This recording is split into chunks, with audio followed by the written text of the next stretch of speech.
बहू के हाथ। घर की बहू शीना को इस बात का बड़ा घमंड था कि जिस काम में वो हाथ डालती थी वो काम अच्छा हो ही जाता है। शीना की हर बात में हाथ का इस्तेमाल जरूर होता था। एक दिन शीना का पति आकाश उससे कहता है, कल जो वो भिंडी बनाई थी ना तुमने, वाह वाह वाह वाह, मजे आ गए। मैंने अपने हाथों से बनाई थी। मेरे हाथों में वैसे भी जादू है, जिस चीज को छू लेती हूँ सोना बन जाती है। अब ये थोड़ा ज्यादा हो रहा है। मतलब अगर हर चीज को छू के सोना ही बना देती हो तुम, तो हमारे नाम के पीछे भी अंबानी ही लगा देते हम। चुप रहो, मुंह पे हाथ रख लो, कुछ भी बोलते रहते हो। शीना की सास बगिया से पूजा के लिए फूल चुन रही थी। सुंदर, अति सुंदर, कितने प्यारे गुलाब के फूल हैं। भगवान जी खुश हो जाएंगे। मैंने अपने हाथों से जो पौधा लगाया था, मेरे हाथों की कोई भी चीज बेकार नहीं जाती। हाँ बेटा, सही कह रही है। इसीलिए तो तुम्हारे पिताजी से मैंने अपने बेटे के लिए तुम्हारा हाथ मांगा था। और उन्होंने हाथों हाथ में मेरा हाथ आपकी बेटी के हाथ में दे भी दिया था। हाँ बेटा, वो तो है, पर मुझे ये बता, तू ये हर बात में हाथ क्यों बीच में लेकर आती है? माँ जी, पंडित जी ने हाथ मेरा देखकर नैनीताल में कहा था कि मेरे हाथ जगन्नाथ हैं। मेरे हाथों से कभी कोई काम नहीं बिगड़ेगा, तो मेरे हाथों की तारीफ तो मुझे करनी पड़ेगी ना। हाँ हाँ, ठीक ही कह रही हो। वैसे तो मिलाओ हाथ इसी बात पर। शीना को न सिर्फ इस बात पे गर्व था कि उसके हाथ से सब अच्छा होता है, बल्कि घर के सारे काम भी वो पहले अपने हाथ से करती, फिर कोई दूसरा उन कामों को कर पाता।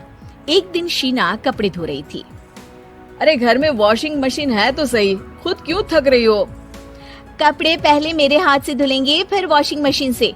पहले हाथ की सफाई, फिर मशीन की धुलाई। अगर आज डाकू गब्बर सिंह होता ना, तो वो ये हाथ मुझे दे दे ठाकुर तुमसे जरूर कहता, और मैं तो दिलवा भी देता तुम्हारे हाथ। हर एक काम में हाथ बटाओ, ज्यादा जुबान न चलाओ, वरना दूंगी एक उल्टे हाथ से। क्या दोगी? कपड़े दूंगी, लो निचोड़ो। ऐसे ही एक दिन, अरे बहू, ये सोफे पर चढ़कर हाथ से पंखा क्यों घुमा रही हो? माँ जी, क्योंकि मेरे हाथ से घूमेगा तो ज्यादा अच्छे से हवा देगा। अरे बेटा, फिर तो तुम गाड़ी का पहिया भी हाथ से घुमा के मायके जाया करो। एक बार आकाश ने घर पर कार लाने की बात छेड़ी। माँ, सोच रहा हूँ कि एक कार लेकर आता हूँ। ले ले बेटा, क्यों नहीं? अरे पैसे हो तो हवाई जहाज भी ले लेना। हाँ, पैसा तो हाथ का मेल है, ले लेते हैं। इस हाथ पैसे देंगी, उस हाथ कार ले लेंगी। मुझे तो लगता है कि बहू कार भी अपने हाथों से धक्का लगाकर घर लाएगी। वो तो नहीं करूंगी, लेकिन सबसे पहले स्टीयरिंग पर हाथ मैं ही लगाऊंगी, ताकि गाड़ी का आना शुभ हो।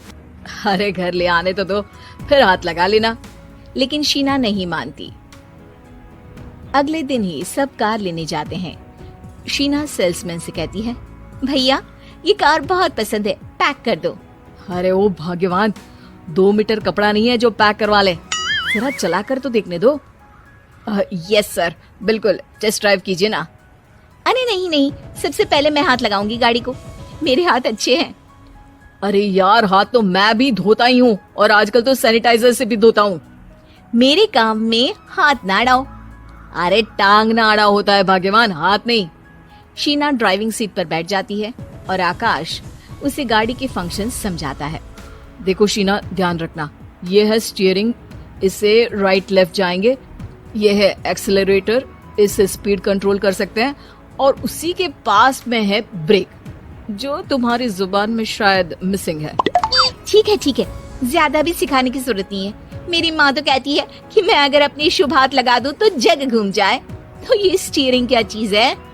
शीना गाड़ी स्टार्ट कर देती है और स्टीयरिंग को घुमाते हुए एक्सेलरेटर पर धीरे से पैर रखती है, और शोरूम के बाहर के एरिया में ही गाड़ी घूमने लगती है, जहाँ दूसरी गाड़ियाँ भी रखी हैं। देखा मेरे हाथों का कमाल। अब ब्रेक दबा दो, आगे गाड़ी है। शीना आगे गाड़ी देखकर घबरा जाती है और पाँव गलती से एक्सीलरेटर पर पड़ जाता है। कार आगे खड़ी एक बड़ी गाड़ी में घुस जाती है। दोनों कार से उतरते हैं। सेल्समैन भागते हुए आता है। अरे 7 लाख की गाड़ी खरीदने आए थे और 15 लाख की गाड़ी ठोक दी। Oh my God. आकाश की माँ, आकाश और शीना घबरा जाते हैं।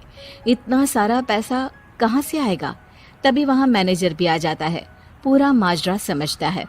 अरे टेंशन मत लीजिए, गाड़ियों का इंश्योरेंस था। आप जो कार लेने आए थे वही खरीद लीजिए। पर मैडम, जब तक आप सीख ना ले तब तक गाड़ी मत चलाइएगा। अभी तो आपने गाड़ी बस ठोकी है, जिसका बीमा भी था, लेकिन सड़क पे चलते हर इंसान का बीमा नहीं होता। अरे मेरे हाथों से छुप भी गया ना तो उसकी जिंदगी बन जाएगी, और अगर चला भी गया तो स्वर्ग ही पाएगा। मैनेजर साहब, मेरे हाथ में कोई दिक्कत नहीं है, वो तो बस पाँव गलत जगह पर चला गया था। शीना की बात सुनकर आकाश अपना सर पीटता है और उसकी सास अपने हाथ से खुद का मुंह छिपा लेती है और मैनेजर हाथ जोड़कर Subscribe to my channel.